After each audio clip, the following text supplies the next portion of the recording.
नमस्ते बच्चों। राजकीय मीरा कन्या महाविद्यालय से मैं डॉक्टर दिव्या हिरन बात कर रही हूँ। पहले भी मैंने आपको कई सारे लेक्चर डाल दिए हैं। आज बीच में मुझे लगा कि मैं एक बार फिर से अपना इंट्रोडक्शन दे देती हूँ। बच्चों, हम लोग कई सारे चैप्टर्स पढ़ चुके हैं और अभी हम फिज़िकल डेवलपमेंट यानी कि शारीरिक विकास के बारे में पढ़ रहे हैं। शारीरिक विकास के बच्चों हम 3 भाग पढ़ चुके हैं और आज हम चौथा भाग पढ़ेंगे। और चौथा भाग मैं शुरू करूंगी उसके पहले मैं आप लोगों से बताऊंगी कि भाग 3 तक हमने शारीरिक विकास में क्या क्या पढ़ लिया है। हमने शारीरिक विकास के बारे में पढ़ा। शारीरिक विकास का अर्थ पढ़ा कि वो सभी कारक इसके अंतर्गत सम्मिलित हैं जो शारीरिक विकास को प्रभावित करते हैं। शारीरिक विकास का महत्व पढ़ा जो कि 5 क्षेत्रों में पढ़ा था। शारीरिक संरचना का विकास, नाड़ी संस्थान का विकास, मांसपेशियों एवं अस्थियों का विकास, अंतःस्रावी ग्रंथियों का विकास, सामान्य शारीरिक अवस्था का विकास। उसके बाद हमने शारीरिक वृद्धि चक्र पढ़ा। हमने शारीरिक वृद्धि की मुख्य 4 अवस्थाएं। उसके बाद शारीरिक वृद्धि चक्र का प्रभाव, शक्ति स्तर, पोषणीय आवश्यकता, होम्योस्टेसिस बनाए रखना, समायोजन संबंधी कठिनाइयाँ, अकुशलता इत्यादि के बारे में पढ़ा। उसके बाद हमने शारीरिक विकास के नियम समझे जो कि 6 नियम थे। निश्चित विकास चक्र का नियम, निश्चित दिशा का नियम, लयात्मक विकास का नियम, निश्चित अनुपात का नियम, वैयक्तिकता का नियम और सहसंबंध का। और हमने विभिन्न अवस्थाओं में शारीरिक विकास प्रारंभ किया था। लंबाई के बारे में हम लोग और बालक के वजन के बारे में भी हम लोगों ने पढ़ लिया था। अब हम आगे की ओर बढ़। अब हम बात करेंगे शारीरिक अनुपात की। बच्चों, एक वयस्क व्यक्ति का अगर हम उसके जन्म के समय से तुलना करें तो हम ये पाएंगे कि उसका सिर जन्म के समय से 2 गुना, उसका धड़ 3 गुना, बाहें 4 गुना और पैर 5 गुना बड़े हो जाते हैं। पेशियाँ, अस्थियाँ, फेफड़े ये लगभग 20 गुना बड़े हो जाते हैं। लेकिन बच्चों, आँखें, मस्तिष्क और कुछ दूसरे अंग, उनका विकास बहुत ही कम होता है। ऐसा क्यों होता है? क्योंकि इन अंगों का विकास जन्म के समय ही अधिक हो जाता है। इसलिए सबसे पहले हम इसके अंतर्गत पढ़ेंगे सिर का अनुपात। बच्चों के नवजात शिशु का शारीरिक अनुपात हम देखें तो वयस्कों से बिल्कुल भिन्न होता है, बिल्कुल अलग होता है। नवजात शिशु का सिर अन्य अंगों की अपेक्षा आप लोगों ने नोट किया होगा बड़ा होता है और सिर और शरीर का अनुपात होता है 1:4, जबकि वयस्कों में यह अनुपात होता है 1:8। इसी प्रकार हम नवजात शिशु के चेहरे और मस्तिष्क का अनुपात देखते हैं तो वो 8:1 होता है बच्चों में, नवजात शिशु में, लेकिन वयस्कों में यह 2:1 होता है। डिफरेंस आप लोग बहुत अच्छे से समझ पा रहे होंगे कि बालक के सभी अंगों का विकास बच्चों एक ही समय में पूरा नहीं होता है, जबकि बल्कि हमारे शरीर के जो अलग अलग अंग हैं उनका अलग अलग समय में विकास होता है और वो अलग अलग समय पर परिपक्व होते हैं। जन्म के समय एक नवजात शिशु के संपूर्ण शरीर के क्षेत्रफल की अपेक्षा सिर का क्षेत्रफल जो होता है वो 21% होता है। 5 वर्ष की अवस्था में 13% ही रह जाता है, यानी कि शरीर में विकास हो जाता है तो सिर अपेक्षाकृत छोटा लगता है। 12 वर्ष की अवस्था में 10% और 18 वर्ष की अवस्था में ये 8% ही रह जाता है। तो बच्चों, हम ये समझ सकते हैं कि पूर्व बाल्यावस्था से लेकर किशोरावस्था तक सिर का अनुपातिक विकास शरीर के अन्य अंगों की तुलना में बहुत ही धीरे होता है। बात समझ में आई बच्चों कि पूर्व बाल्यावस्था से लेकर के किशोरावस्था तक सिर का अनुपातिक विकास शरीर के अन्य अंगों की तुलना में धीमी गति से होता है। आयु बढ़ने के साथ साथ सिर की अपेक्षा शरीर का क्षेत्रफल बढ़ता जाता है तो सिर अनुपात में सही लगने लग जाता है। बच्चों, अगर हम नवजात शिशु के सिर की गोलाई की बात करें तो चेहरे की गोलाई, सिर और चेहरे की गोलाई की अगर हम बात करते हैं, जन्म के समय चेहरे और सिर की गोलाई में जो अनुपात होता है वो होता है 1:8। ठीक है। 5 वर्ष की अवस्था में ये हो जाता है 1:5 और 18 वर्ष की अवस्था तक ये रह जाता है 1:2.5। तो बच्चों ये स्पष्ट होता है कि जैसे जैसे बालकों की आयु में वृद्धि होती है वैसे वैसे चेहरे के क्षेत्र का विकास सिर की गोलाई की अपेक्षाकृत अधिक होता है। फिर से सुनिए, जैसे जैसे बालकों की आयु में वृद्धि होती है, जैसे जैसे उम्र बढ़ती है वैसे वैसे चेहरे के जो क्षेत्र का विकास है वो सिर की गोलाई की अपेक्षाकृत अधिक हो जाता है। प्रत्येक आयु के लड़कों के सिर लड़कियों की अपेक्षा कुछ बड़े होते हैं, मगर विकास क्रम में बच्चों कोई भी अंतर नहीं होता है। तो बच्चों ये हमने बात की सिर के अनुपात के बारे में। अब हम बात करेंगे चेहरे के अनुपात के बारे में। बच्चों शारीरिक विकास ऊपर से नीचे के क्रम में होता है, ये हम पहले भी पढ़ चुके हैं, यानी कि प्रॉक्सिमोडिस्टल होता है। पहले ऊपर का विकास फिर नीचे का विकास होता है। अतः पहले सिर का विकास होता है, उसके बाद चेहरे। तो सिर के विकास के बाद चेहरे के अनुपात में विकास होता है। अगर हम शिशु का सिर देखें तो उसका आकार बड़ा होता है और चेहरा बहुत छोटा होता है, क्योंकि इस समय उसके चेहरे में एक चीज़ नहीं होती बच्चों। क्या नहीं होता है? कुछ समझ में आ रहा है? दांत नहीं होते हैं। लेकिन 5-6 वर्ष की अवस्था में चेहरा अधिक बड़ा दिखाई देने लगता है और इसका मुख्य कारण होता है कि उस समय बच्चे के अस्थायी दांत जो होते हैं वो निकलने होते हैं और बालक में अस्थायी दांतों के बाद स्थायी दांतों के कारण चेहरे के अनुपात में परिवर्तन दिखाई देता है।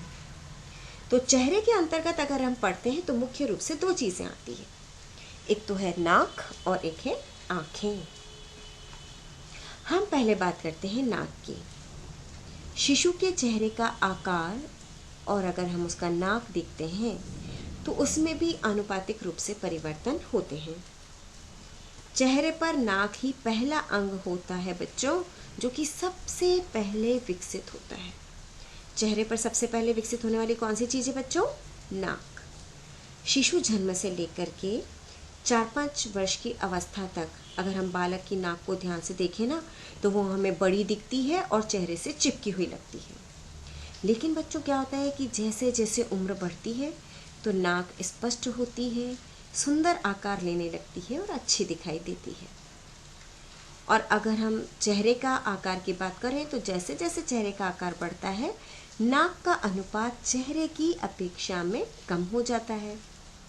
तो 5 से 10 वर्ष की अवस्था तक नाक का विकास तीव्र गति से होता है और नाक में परिपक्वता जल्दी आती है।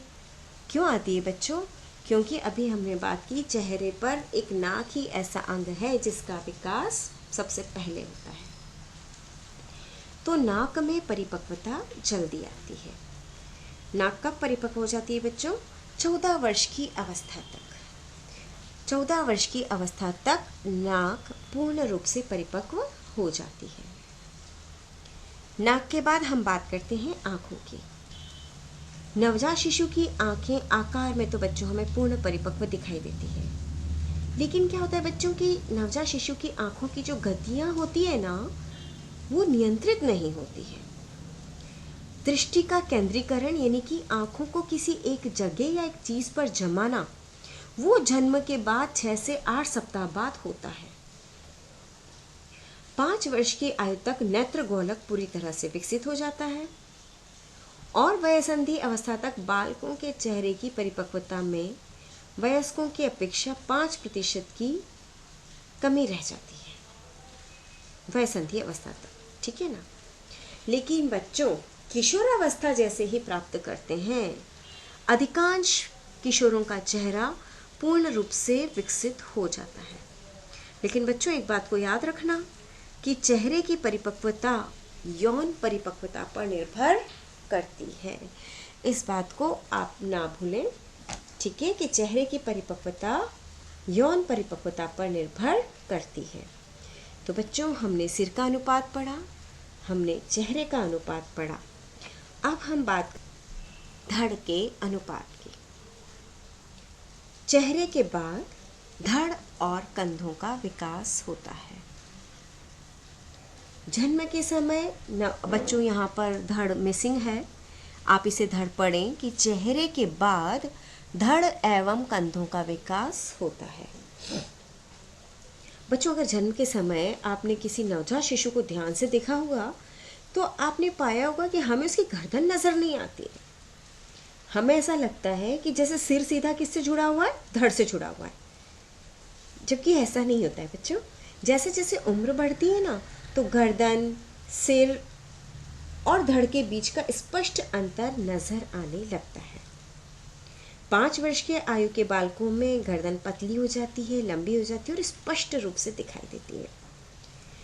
और 6 वर्ष की अवस्था तक बालक का धड़ जन्म के समय से 2 गुना हो जाता है। जब बालक 6 वर्ष का होता है तो उसका जो धड़ होता है वो जन्म के समय से दुगुना हो जाता है।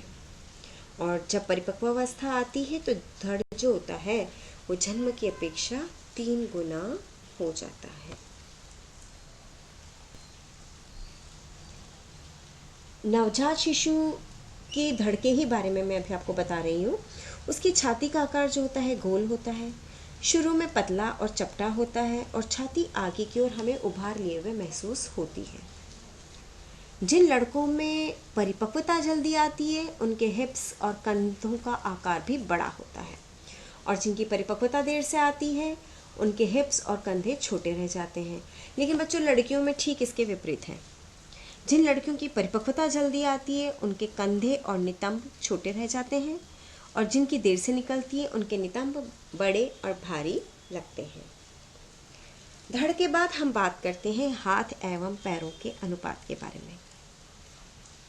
बच्चों, शरीर के जितने भी अंग हैं ना, उनमें आनुपातिक विकास में हाथ एवं पैर का विकास सबसे बाद में होता है, सबसे लास्ट में आता है। जन्म के समय अगर नवजात शिशु पर गौर करें बच्चों, तो उसके हाथ पैर बहुत छोटे छोटे से होते हैं। लेकिन जैसे जैसे आयु बढ़ती है हाथ पैरों की लंबाई भी बढ़ती है, वो सीधे होते हैं। आपने देखा, नवजात शिशु सोता है तब उसके पैर भी फोल्ड होते हैं और हाथ भी फोल्ड होते हैं। लेकिन जैसे जैसे उम्र बढ़ती है, लंबाई बढ़ती है, तो वो सीधे होने लगते हैं। 2 वर्ष की अवस्था तक हाथों की लंबाई में तेजी से वृद्धि होती है, और जन्म के समय की जो लंबाई होती है उससे 60 से 70% तक हाथों की लंबाई में वृद्धि हो जाती है। बाल्यावस्था में हाथ पतले होते हैं। 8 वर्ष की अवस्था तक, जबकि 8 वर्ष की अवस्था आती है तो हाथों की लंबाई बढ़ती है और जन्म की लंबाई का 1.5 गुना हो जाती है। उसके पश्चात बच्चों, हाथों का विकास थोड़ा सा मंद गति से होता है, और किशोर अवस्था जब आती है ना, तब तक हाथों की वृद्धि पूर्ण हो चुकी होती है और उसमें परिपक्वता आ जाती है। बच्चों, हाथों की तुलना में पैरों का विकास जो होता है वो बाद में, सबसे लास्ट में बच्चों पैरों का विकास होता है, और बाद में होने के साथ साथ मंद गति से भी होता है। अगर जन्म के समय देखें तो शिशु के पैर छोटे और मुड़े हुए होते हैं। जब बच्चा 2 वर्ष की अवस्था तक आता है तो पैरों का विकास जन्म की अपेक्षा 40% अधिक विकसित हो जाता है, और 8 वर्ष की अवस्था तक पैरों का विकास जन्म की अपेक्षा 50% तक हो जाता है। किशोरावस्था तक पैर जन्म की अपेक्षा 4 गुना लंबे हो जाते हैं, और परिपक्वावस्था तक पैरों की लंबाई जन्म के समय जितनी होती है ना, उससे 5 गुना अधिक हो जाती है। तो बच्चों, अभी हम किसके बारे में बात कर रहे थे? हाथ एवं पैरों के अनुपात के बारे में बात कर रहे थे। अब हम बात करते हैं बच्चों, अस्थियां या हड्डियां, दोनों ही बात हम एक ही को कहते हैं।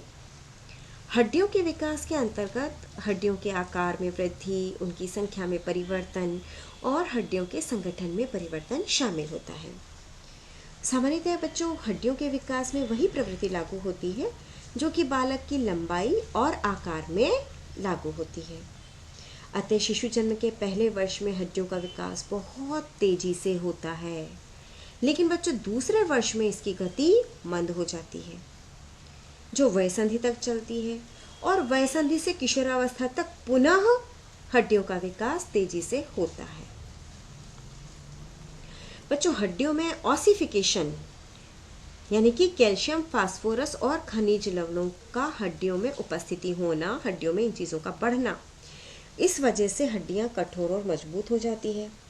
क्योंकि बच्चों जन्म के समय तो क्या होता है कि जो नवजात शिशु होते हैं ना, उनकी हड्डियां बहुत कोमल, लचीली, मुलायम, स्पंजी होती है, क्योंकि वो कार्टिलेज की बनी होती है। इसी कारण से 6 माह बाद तक भी पैरों के अंगूठे को बच्चा बहुत आसानी से बच्चा अपने मुंह में ले जाता है और उसे चूस भी लेता है। और नवजात शिशु में जो हड्डियों की संख्या होती है ना बच्चों, वो वयस्कों की अपेक्षा अधिक होती है। लेकिन जैसे जैसे उम्र बढ़ती है, ऑसिफिकेशन होता है, परिपक्व अवस्था आती है, तो सभी हड्डियां जो होती है वो एक निश्चित आकार ले लेती है। बच्चों शरीर के विभिन्न अंगों में जो हड्डियों के कठोर होने की प्रक्रिया है, यानी कि ऑसिफिकेशन का जो प्रोसेस है, वो एक ही साथ एक ही समय पर नहीं होता है। ये क्या होता है बच्चों, भिन्न भिन्न गति से, भिन्न भिन्न समय से कठोरता आती है, जो शरीर को एक बहुत ही सुंदर संरचना प्रदान करती है।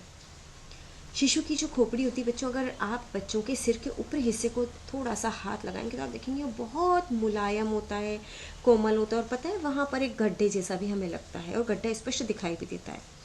लेकिन 18 महीने यानी कि 1.5 साल तक की उम्र तक ये गड्ढा 50% तक भर जाता है, और 2 वर्ष की अवस्था में तो गड्ढा दिखता ही नहीं है, ये पूरी तरह से भर जाता है।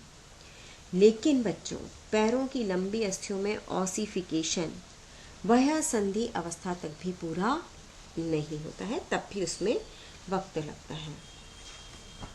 नवजात शिशु की जो हड्डियां होती है बच्चों, जैसे कि मैंने आपको बताया, बहुत कोमल, मुलायम, स्पंजी, नर्म होती है, और इनकी संख्या वयस्कों की अपेक्षा ज़्यादा होती है। वयस्कों में आपको अच्छी तरह से ध्यान है कि वयस्क अवस्था में हड्डियों की संख्या कितनी हो जाती है, 206 हो जाती है। बाल्यावस्था में हड्डियों का विकास धीरे धीरे होता है, और क्योंकि ऑसिफिकेशन का प्रोसेस यानी कि हड्डियों में कैल्शियम, फास्फोरस का जमाव प्रारंभ हो जाता है, तो अस्थियां क्या होने लग जाती है, कठोर।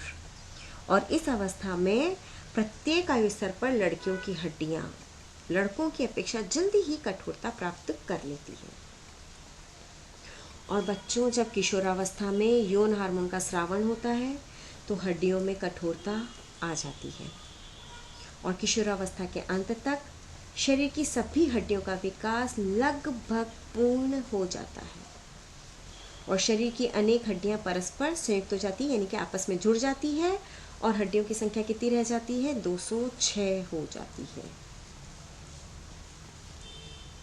अस्थियों में कठोरता मुख्यतः थायराइड ग्रंथि से बच्चों एक हार्मोन स्रावित होता है, जिसे हम क्या कहते हैं, थायरॉक्सिन, उस पर निर्भर करता है। अगर थायरॉक्सिन का स्रावन कम होता है तो अस्थियों का विकास ठीक प्रकार से नहीं हो पाता है। इसलिए बच्चों को कैल्शियम और फास्फोरस युक्त आहार देना आवश्यक हो जाता है।